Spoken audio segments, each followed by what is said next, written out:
अस्सलामुअलैकुम वरहमतुल्लाहि वबरकात।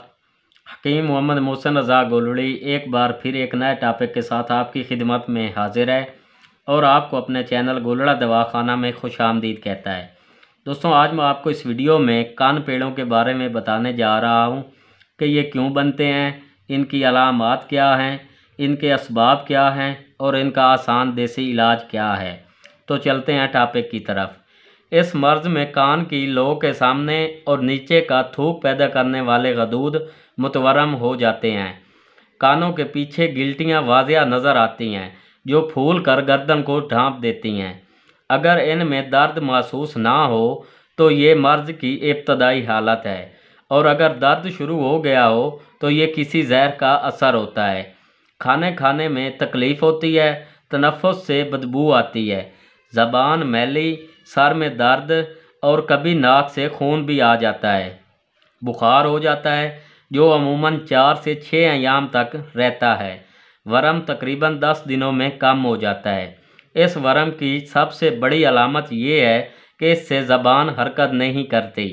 बाज़ औक़ात थोड़ी के नीचे गदूद मुतवरम हो जाते हैं जिससे कोई चीज़ भी निगलना मुश्किल हो जाती है। तकरीबन 50% बच्चों में बीमारी के असरात फोतों पर भी ज़ाहिर होते हैं और वहाँ दर्द के साथ वरम आ जाता है। इस कैफियत में स्पर्म मुर्दा हो जाने से बच्चे में औलाद पैदा करने की सलाहियत ख़त्म हो जाती है।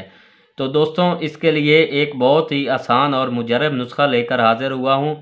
नुस्खा शेयर करने से पहले मेरी आपसे एक रिक्वेस्ट है कि अगर आप मेरे चैनल पर नए आए हैं तो मेरे चैनल को सब्सक्राइब कर दें और साथ लगे हुए बेल के आइकन को भी प्रेस कर दें ताकि मेरी हर आने वाली नई वीडियो की अपडेट आपको मिलती रहे।